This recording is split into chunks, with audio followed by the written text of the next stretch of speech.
Congressman Ron Paul, Republican of Texas, serving his 12th term. Thanks for coming in today. Thank you. You have a bill that's getting a run through in the House this week. Tell us about what it would do to audit the Federal Reserve.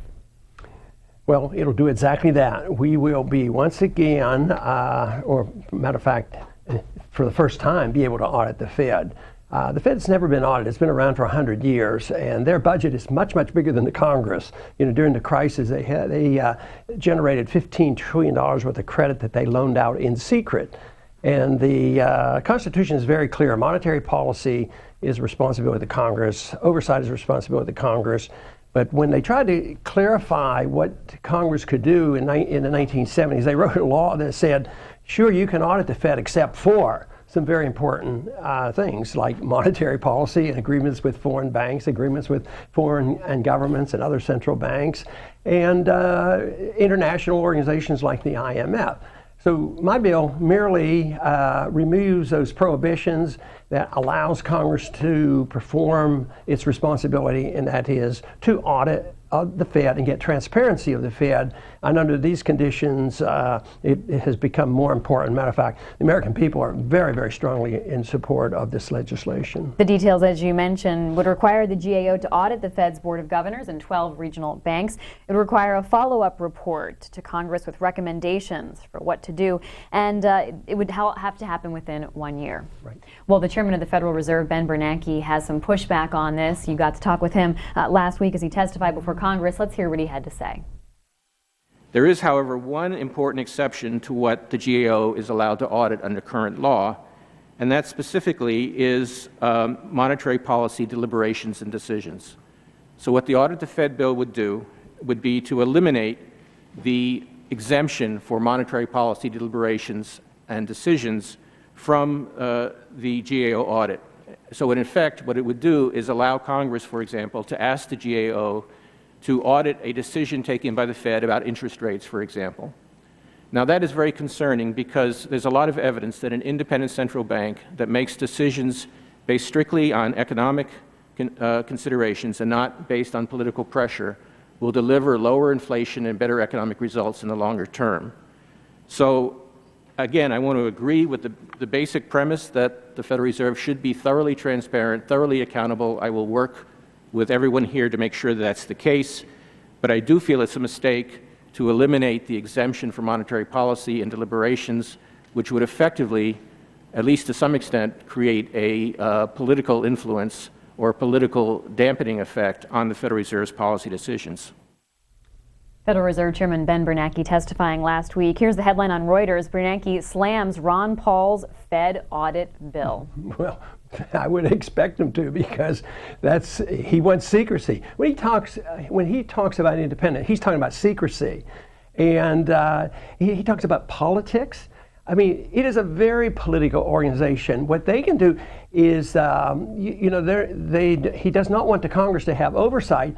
But he talks to and works with the Treasury Department. He works with the executive branch, but the executive branch doesn't have the authority to manipulate monetary policy either.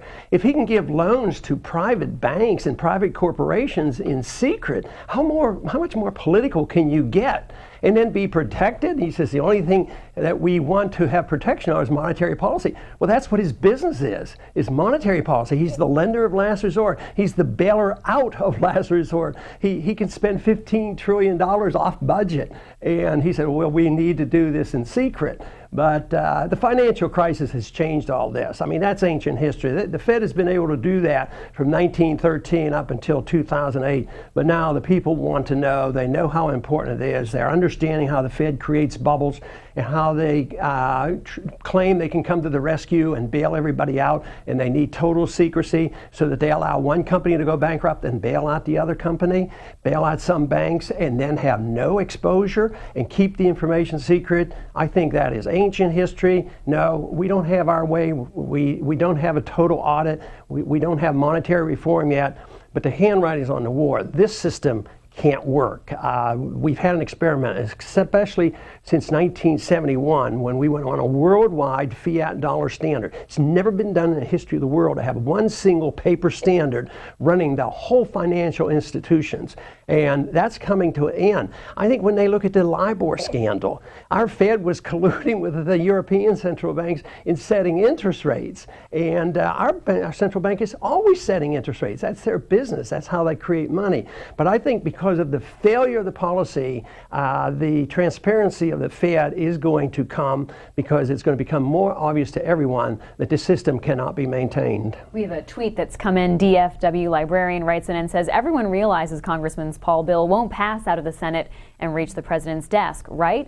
So it's last act in last hurrah tour, referring to the fact that you are retiring from Congress. Have you moved the needle on this? Have you gained traction? Well, I have other people talking about it. I would say yes. It's a big move. It's a big change. I've been talking about it for 30 years, but the last 5 years we've gotten about 100 times more attention than we did for the previous 25. Why? So no, it's and this whole idea of downplaying, say, oh, he didn't get him wanted, and he didn't have monetary reform, and we don't have the full audit.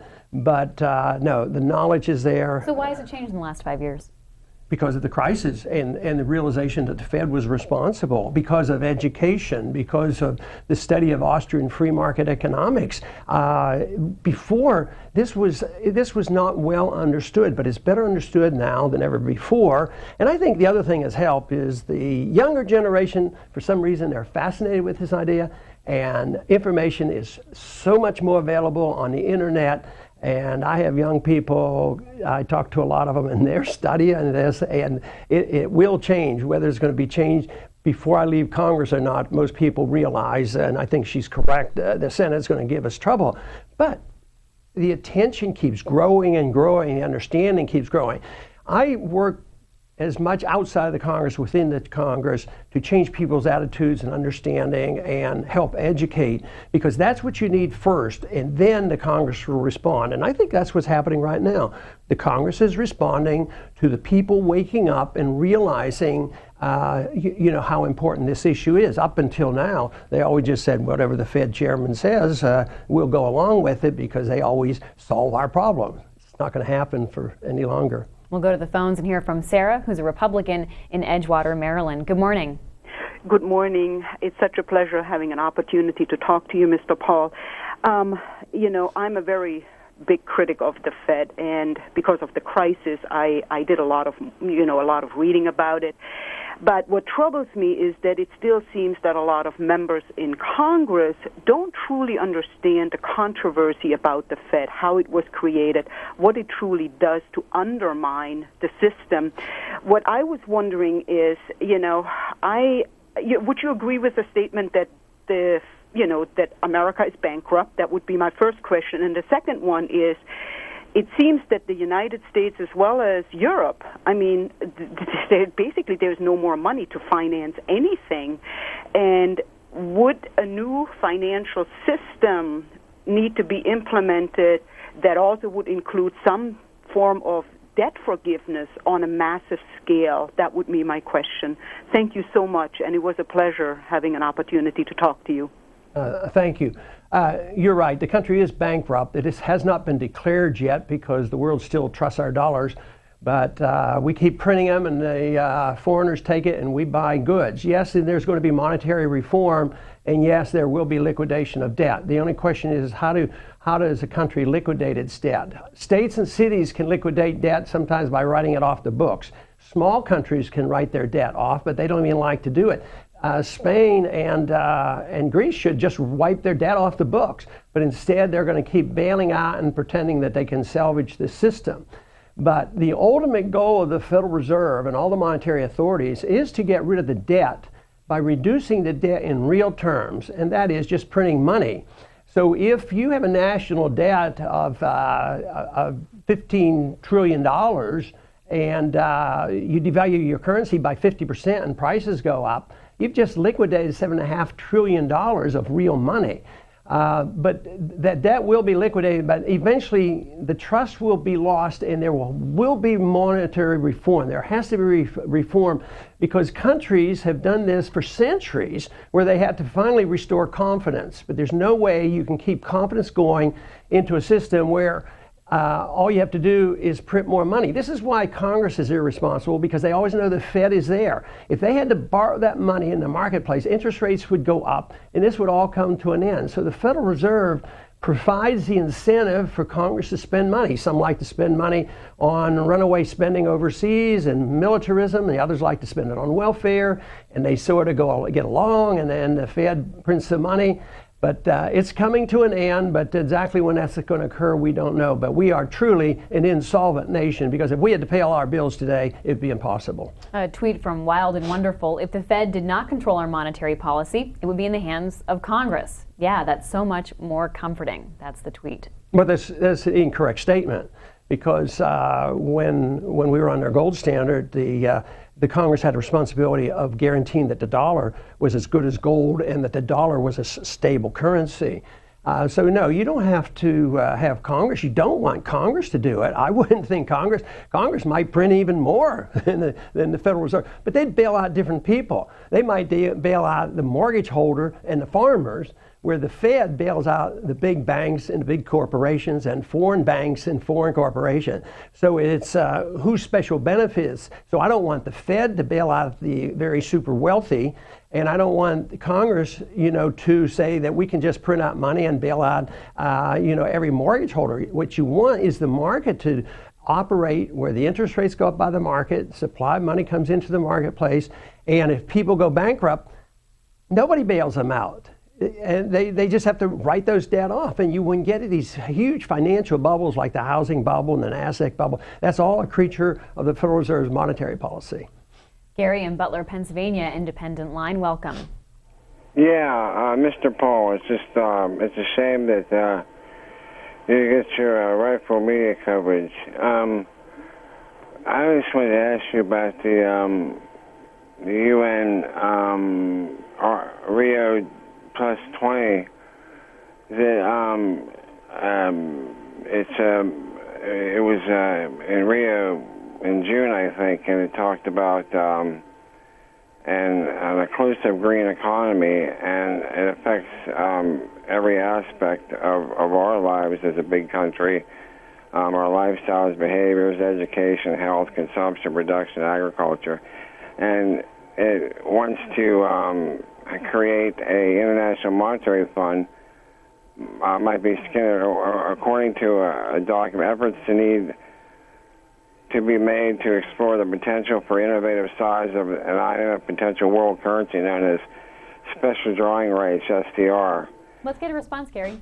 I think his concerns are justified, because I think those who manage the world financial system and those who manage our dollar, both nationally and internationally, know exactly what I'm saying, that this is destined to fail. So they're sitting around trying to make plans on what it should be replaced with. And I think they're absolutely right. They want to replace it with an international currency. They'd like to use the IMF. They're interested in world government. I'm interested in not even belonging into the United Nations. I don't want to give up our national sovereignty in any way, and I certainly don't want them to have the currency. So this is the plan that they have, and I don't want our country going to war under UN resolutions or NATO resolutions. I believe in national sovereignty. I believe in our Constitution, that if we want to influence the world, we should do it by setting a good example, but not allowing international governments, international banks like the IMF do the job that we in the Congress should be doing. Congressman Ron Paul, Republican of Texas, representing the 14th District. That includes Galveston, Lake Jackson, Victoria, and Freeport, serving his 12th term, also a presidential candidate. Let's go to R.I., a Democratic caller in Blytheville, Arkansas. Hi. R.I., you're on the air. Turn down your TV. How you doing? Good. Go ahead. You're on with Congressman Paul. Yes, I thank you all for what all y'all do for C-SPAN. Thanks. Please go ahead. All right, we're waiting for you. I just want to ask Congressman Paul. Yes? All right, State. Why not Mitt Romney release his tax records? Okay. Mitt Romney's tax Well, I've made a record. statement on that, and I think the American people would like to see that happen. And I haven't volunteered to instruct him what he should do. I try to instruct myself what to do. But I think the American people have asked for it, and I've made a statement that it would probably be helpful to him, to let the people know if that's what they want, since he's, the likely nominee for the Republican Party. Have you spoken with Mitt Romney? I have off Recently. and on over the many months. I've saw him a good bit during the campaign. So Have you talked to him about endorsing him? Not directly with him. And do you have a plan for that you're willing to share with us? No, I have no plan. We still have a convention to go to. Well, tell us about the convention. We're getting some questions on our Facebook page asking what you're going to be doing in Tampa. Mark asks, will you be speaking at the convention? Whom will you invite to speak if you were scheduling the convention? Well, I am scheduling a rally before the convention, and that'll be on Sunday. I'll be speaking at that rally. I had to have my own in order to speak. Now, I have not been invited to speak at the national convention. It doesn't mean I absolutely won't be speaking at the national convention, but as of now, I have not been invited to speak there. And who would you like to hear from if Mark had his way and you got to pick the roster of speakers? Who are leaders in the Republican Party you'd like to hear from? Well, unfortunately, I end up picking a lot of individuals who are probably more academically inclined than politically inclined. But in our rally that we're having people around the country who have been successful during our campaign, who have become state chairmen, who have become nominees for Senate races that have great potential, and some are in office already. So there's quite a few. It's usually those who have been successful with the same message that I've been talking about, individuals who believe in personal liberty, a different foreign policy, an understanding of the Federal Reserve, and a market economy. And we put this all together, and there's quite a few. And with the risk of missing somebody, I'll just say there's quite a few, and they can look up the list of people who will be coming to our meeting on the 26th of August. Here's how a story from USA Today describes the status of your campaign. It says you're no longer actively campaigning for president, but you've not officially suspended your bid. You're still in the running to that degree. Here's the latest GOP convention delegate count that we see from the Associated Press. With Mitt Romney, 1,522 delegates. Congressman Ron Paul, 158. Will you share any more with us about what your plan is at the convention in terms of releasing delegates or sharing your message of what you'd like to see at Tampa come out of the Republican Party? Well, I look at this a little differently. It's not like I own my delegates. I'm not going to tell them what to do at all. But I would, at the convention, we'll probably clarify the numbers, because the way we count up all our delegates and all our alternates and people who are there that might not be able to vote for me on the first go-around, it's closer to 500. So that's a significant a number of people who will be participating in the process and participating in the platform.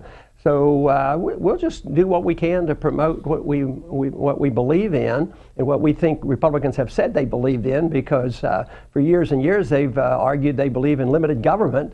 And the group of people that will be attending the Paul conference and our delegates, believe me, they're not looking for bigger government. This country doesn't need bigger government.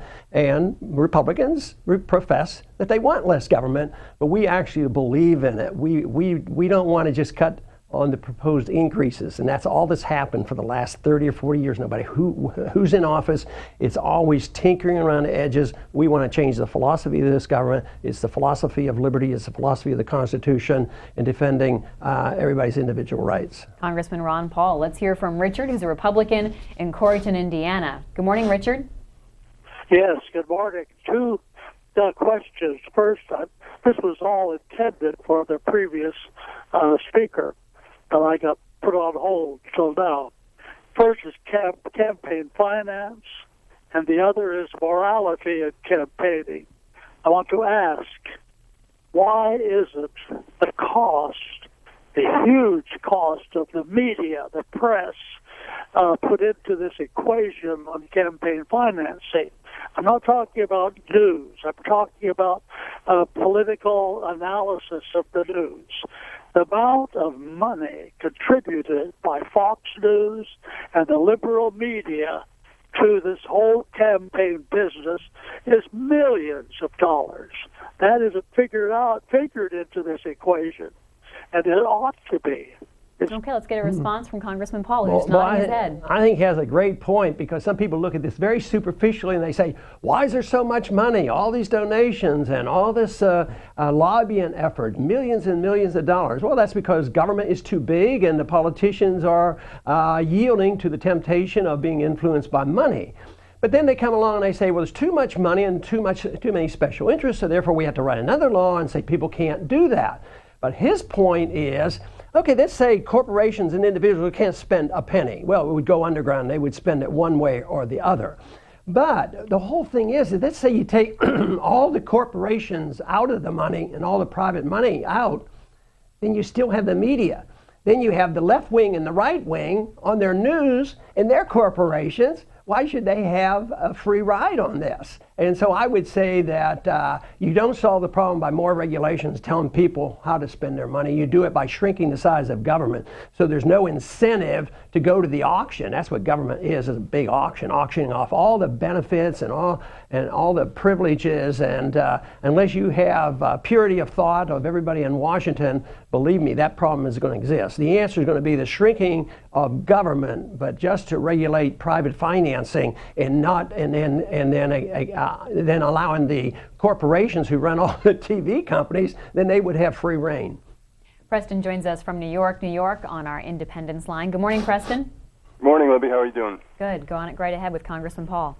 Hi, Congressman Paul. I want to echo the spirit of that earlier tweet that you had, and I agree with Richard to some extent. Here's what I don't get, Congressman Paul. You want congressional oversight of the Fed, right? That is correct. Okay, sir, Congress is broken. What are you thinking? It's so locked up by politics that it's almost completely dysfunctional. I don't get it. I'll tell you what, I will accept that Congress can have oversight of the Fed when Congress can get its act together. The first thing Congress should be concentrating on is on something like more realistic, like lobbying reform or campaign finance reform. That's far more realistic and doable even in this ridiculous environment we have now. I think it's more important. Why don't you try something radical by like working with Jack Abramoff or something. Team up with that guy who seems to have really turned his life around and is really focused on lobbying, and nobody knows it better than he does. Why don't you take the lead on something like this? You're just not going to get this oversight of the Fed through, sir. Oh, well, I think you're finding an excuse to duck the issue. Yes, I think Congress does have a lot of shortcomings, but if you're going to straighten out Congress, just straighten them up and have them do their responsibility. Matter of fact, the GAO is one of the few agencies of government that has a half-decent reputation. So I would say that's your best goal. I mean, you don't have the members of Congress actually doing it. What you have is a GAO doing an audit and giving this information. So just to say because Congress is inept, sure, they've been inept for 100 years on monetary policy. That doesn't mean we should say, oh, we can't do it. We'll just let them go ahead and do this. No, for forever and ever.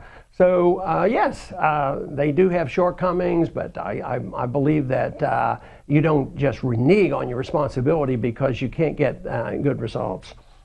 David, Democrats line, Birmingham, Alabama. Good morning. Well, good morning. Mr. Paul, I find you rather disingenuous. You draw Social Security, but you're against Social Security programs. Also, you are against the Civil Rights Act of 1964. But another thing I would like to say, what you were saying, I found out that you also have a lot of money invested in gold. So basically what you people are doing, you are looking out for your own interests. The United States is not bankrupt. It can print money anytime it wants to. It's different from Greece and the Eurozone. The Eurozone is invested. Also, the price of gold has nothing to do with the dollar. The dollar is based on oil, the price of a barrel of oil, which is being manipulated by China because China has previously has contracts where it has a fixed price on a barrel of oil, such as $20. When the price rises, it stays at that price. This is the difference. Thank you. What is his question? So, brought up the Civil Rights Act, your support or disapproval of that? Well, he doesn't have the full story. The Civil Rights Act is basically very good, but it also undermined a very important principle in a free society, and that has to do with property rights. So the real problems in when we had the civil rights crisis was the fact that Jim Crow laws, and they should all have been abolished, because it's always government that gives us our problem in our race relations. I mean, just look at how the drug laws now are enforced. They're very, very biased against minorities, and I'm against this drug war, but if you really want to have fairness and civil liberties, you have to deal with the drug war. And why is the way out of proportion the people who are arrested and put into prison are minorities with drugs, way out of proportion on the use of drugs. But when you look at the problems, the government is basically the problem, even with the racial problem. First, it endorsed and legalized slavery, and then it comes along, and it was the Jim Crow laws that provided the integration. Who was the biggest segregation? It was our military up until after World War II. So all I want to do is get rid of the government, get out of the way when they create these problems of racism. But you can't do this by invading somebody's private property and say, we're going to tell you what you can do in your own houses, what you can do with your own liberty. So you do not throw out all property rights in doing this. You throw out all the bad laws and the protection that has been given. But this whole idea about gold and all, gold is something that is in the Constitution. It's never been repealed. It says only gold and silver can be legal tender. So say that I'm somehow unpatriotic or disingenuous because I think we should not allow the rich banks to get to print the money. So he sort of likes the system. He thinks he's going to help poor people. But he's the one, this attitude is the one that bails out the big banks. These are the ones that gave $15 trillion, and the middle class lost their jobs and they lost their houses. So if you care about the middle class, if you care about poor people, you got to understand the monetary policy. You don't want a system that bails out the world, bails out the banks, and bails out the military-industrial complex. That's who gets all the money. So I think a little bit more investigation would reveal a great deal of enlightenment for people who have those attitudes. Our caller also brought up Social Security and whether or not you support it and yet draw upon it. No, I wouldn't have voted for Social Security, and I offer young people a chance to get out. I think people should, and young people want to get out because they know it's a bad deal. And people who have paid into it, it's their money. It was put in, it was supposed to be returned to them at a certain age. It wasn't an income tax. So if you want to take some of your own money back, I don't see any problem with that. The system, though, is not a workable system. We'll come to end. That's why I would like to see young people be able to opt out of it. And that is my argument. And I think that it's nothing more than getting your own money back that was promised to people who was on that paid into the Social Security system for a long, long time. Since our caller brought up the Civil Rights Act and you responded to that, here's a story from Huffington Post earlier this year. You said that the Civil Rights Act in 1964 destroyed privacy, and your criticisms of that. That's what I was talking about on private property rights. I mean, is this a symbolic issue, though, that gets you into hot water because of the legacy the Civil Rights Act has left? But it's the principle and consistency that gets me into the very good position that I'm in, where people respect me and they know that I will argue consistently for the cause of liberty and for the Constitution. So every time people turn around and say, during the campaign, we'll say, Ron, we love what you're doing. This would be conservative Republican. We love what you're doing. You're such a good fiscal conservative. But, you could really get somewhere if you would just drop this idea that you shouldn't go to war unless you have a declaration. We want you to be more militant. And they said, if you just have to change your foreign policy. And I said, well, the consistent argument is that you defend markets, you defend civil liberties, and you defend the Constitution. You don't go to war and tell other countries how to live. So it was this very issue that people claim was hurting me is the reason that people will come out to the tune of 6,000 and 8,000 people on college campuses because they know that I'm not going to send these young people off to war or tax them forever or run up the debt to fight wars that are undeclared, unwinnable, and just look at all the countries that we're in. That's why they want somebody to take a consistent viewpoint, and for some reason, delightfully so, the young people seem to respect that. Let's hear from Richard, a Republican caller in Middletown, New York. Good morning. Good morning. Yes, sir. Mr. Paul, I want to thank you for your service as a veteran and as a doctor. I'm a veteran. I was involved in a radioactive cleanup at Anahuac Atoll, Marshall Islands. Now, I got a question and a comment. You know, everybody knows that the Federal Reserve is as federal as Federal Express, and I thank you, and I'm watching your bill on the Hill there for the audit, and I've been following you on the Daily Paul and on Alex Jones's InfoWars, and also Adam Kokesh, Veterans for Ron Paul. We know that you got more donations than the president and all the other candidates combined from veterans and military. And I was wondering if you're going to be able to speak you're going to have the Paul Fest, and I'd like to be down there. And, you know, there ain't no difference between Romney and Obama. You know, they're all bought and paid for by the same people. You're the last, I think, honest man on Capitol Hill. I appreciate what you do. Thank you, sir. Thank you. I will be speaking at the rally that I'm putting together on Sunday, which is on the 26th, 6th of August. But your point is well taken about the military. The top 4 categories of donations come from the Army, Navy, Marines, and Air Force. So those are my top donations. And I've been in the military, and he's right. I got more money than everybody else put together. Because the accusation here in Washington is if you don't vote for the war, if you don't vote for more money, and if you don't vote to endorse the policies that got us into war, for some reason you're un-American, you're unpatriotic, and you don't care about the troops. But the litmus test is, where are the troops? And I was in the military for 5 years in the 60s, and believe me, I wasn't looking forward to the expansion of the Vietnam War and the prolongation of the Vietnam War. Made no sense whatsoever. So, and that's the way the military people are. People join the military for good reasons. They believe in the country. They believe we should have a strong national defense. They join the Guard units. They join our reserves. They didn't join that so that they could go and have 3 or 4 or 5, 6 tours of duty to the Middle East and not even know while they're there, fighting a war that was undeclared and never knowing when it's going to end. And this is something that the young people, not only the ones who are in the military, but the ones who are inheriting this mess, are very much opposed to. Tom, independent caller, Lawrence, Kansas. Welcome. Thank you. Dr. Paul, I honor your commitment to rooting out the criminal currency cartel that fronts through the Federal Reserve and its high treason finance that weaponizes against the American people and the people of the planet. And I would like to ask you to straighten out your record in terms of foreign policy, because in many ways I honor what I see as your non-interventionist foreign policy, which should actually be called a do-no-harm foreign policy. But as we know, every single war that is started by the United States of America is done through fraudulent and deceptive initiating events.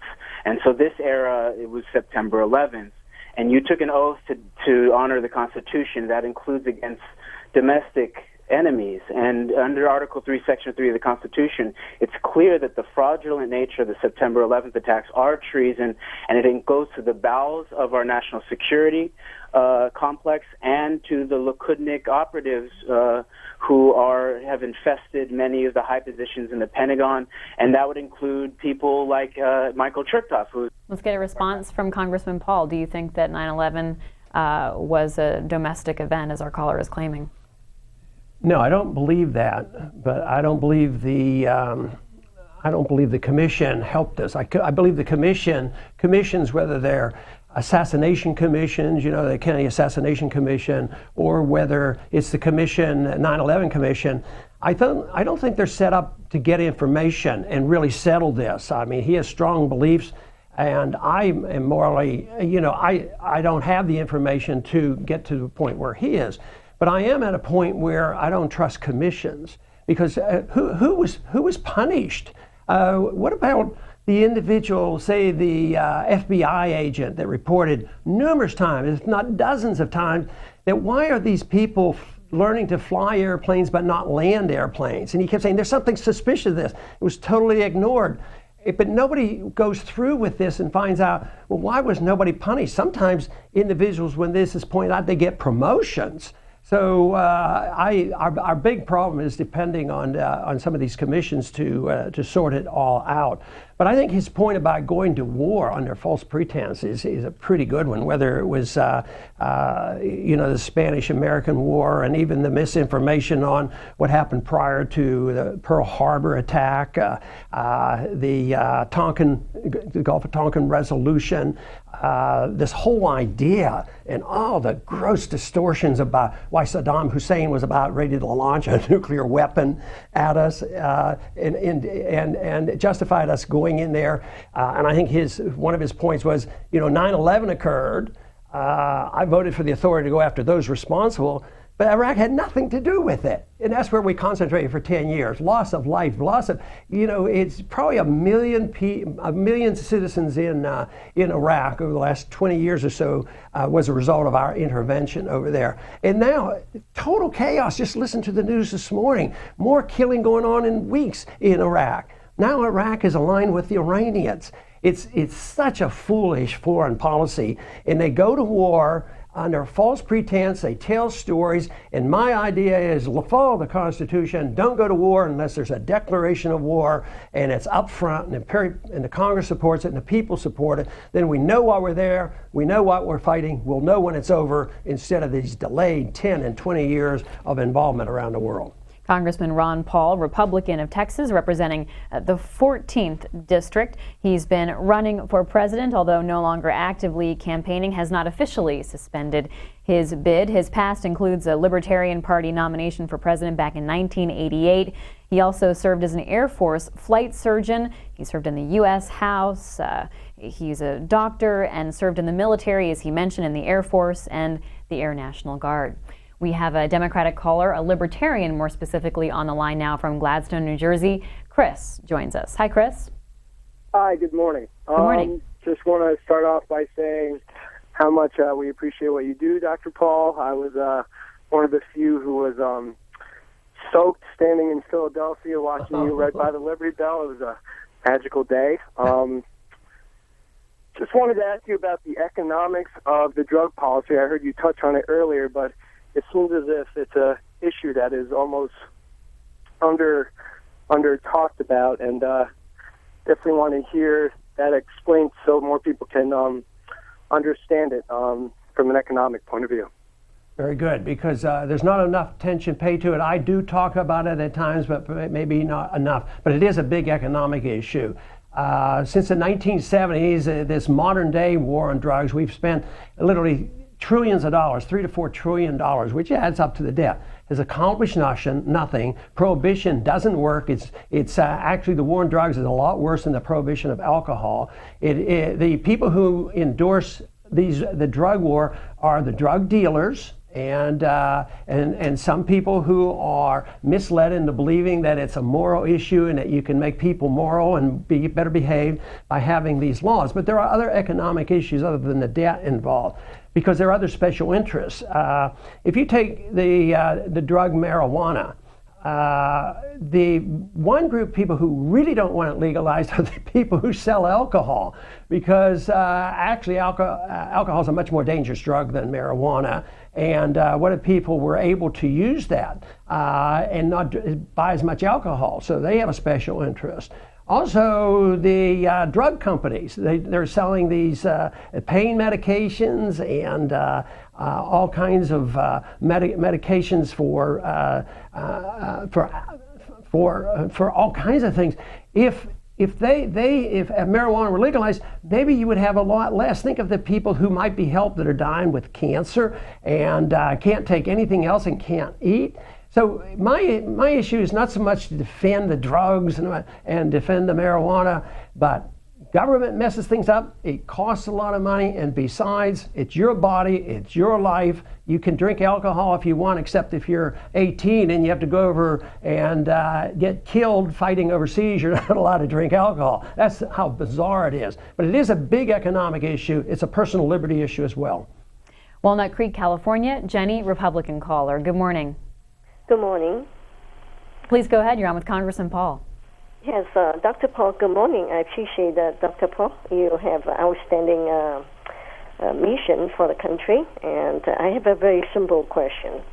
I understand correctly your mission if that Federal Reserve has override the proceeding of all the policy in central bank globally in currency, in terms of monetary.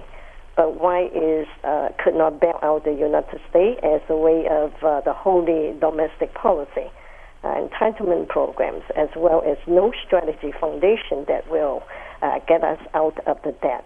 That's my question. I appreciate it. Well, the Federal Reserve has a lot to do with the debt. If you didn't have a Federal Reserve, the debt would be self-limiting.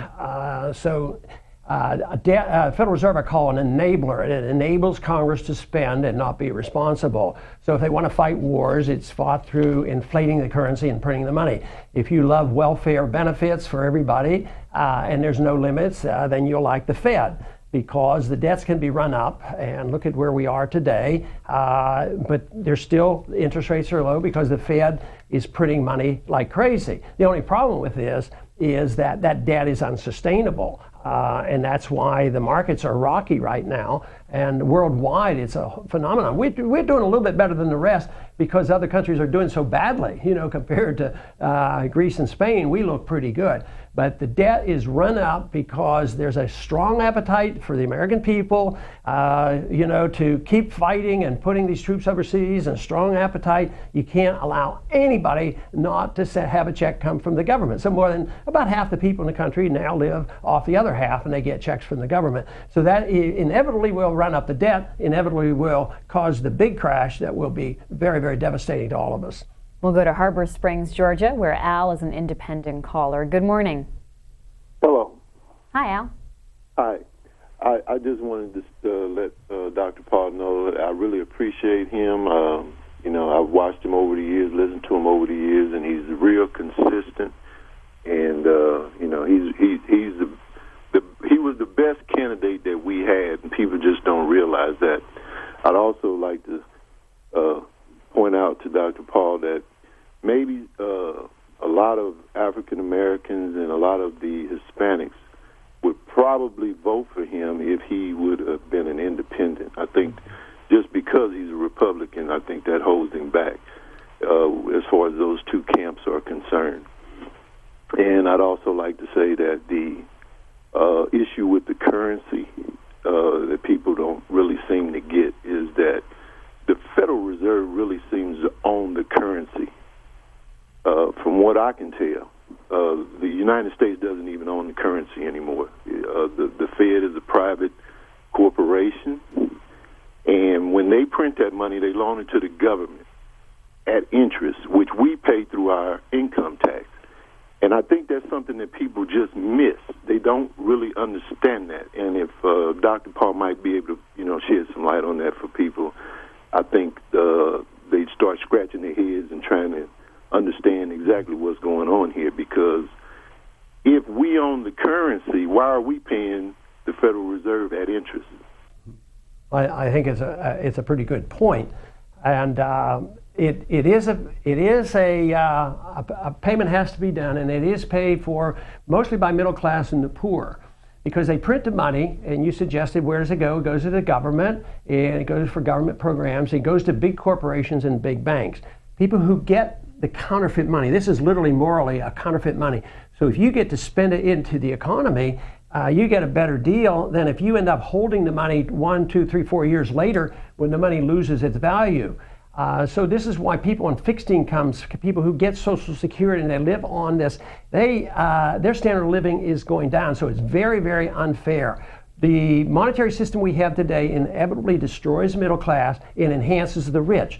So we do have a 1% problem. The 1% is not because they've earned the money, but because they've had special benefits from the government. And you're right about appealing to minorities. It is more difficult in the Republican Party. I tried to change that, but I keep thinking about one time when I brought up the subject of the drug war being unfair to minorities, and I believe that was one of the nights I got booed. One thing is I probably got booed more than any other candidate in the Republican Party, because another time I made this radical proposal that we have a foreign policy based on the golden rule, that we shouldn't do anything to any other country that we wouldn't have them do to us.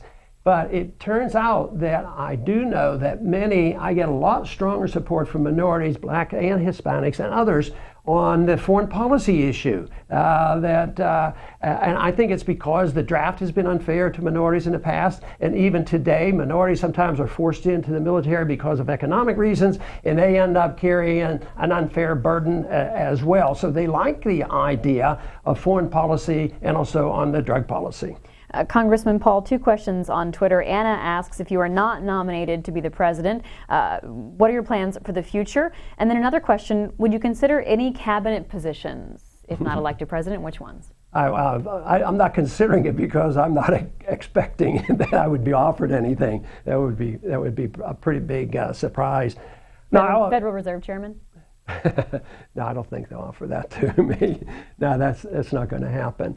But I'll probably continue to do exactly what I'm doing. I've been very interested in promoting ideas of personal liberty, sound economic policy, and a different foreign policy since the early 1970s. Politics were it was really an aside. I did that without expectations that I would ever be in politics, only a vehicle to talk about these issues. So I'll continue to do it. Campaigning for liberty is what I've spent my life doing. Even those years I was in Congress, I dropped out for 12 years and went back to medicine. So I'll continue to do this because I think it's really this whole issue of liberty and liberty government is, to me, just coming alive right now. So I'm really excited about what's happening. Not what's happening over on the Hill. We're getting there, but the country is waking up, especially the younger generation, and I'm excited about that. Congressman Ron Paul, Republican of Texas, thanks for being here. Thank you.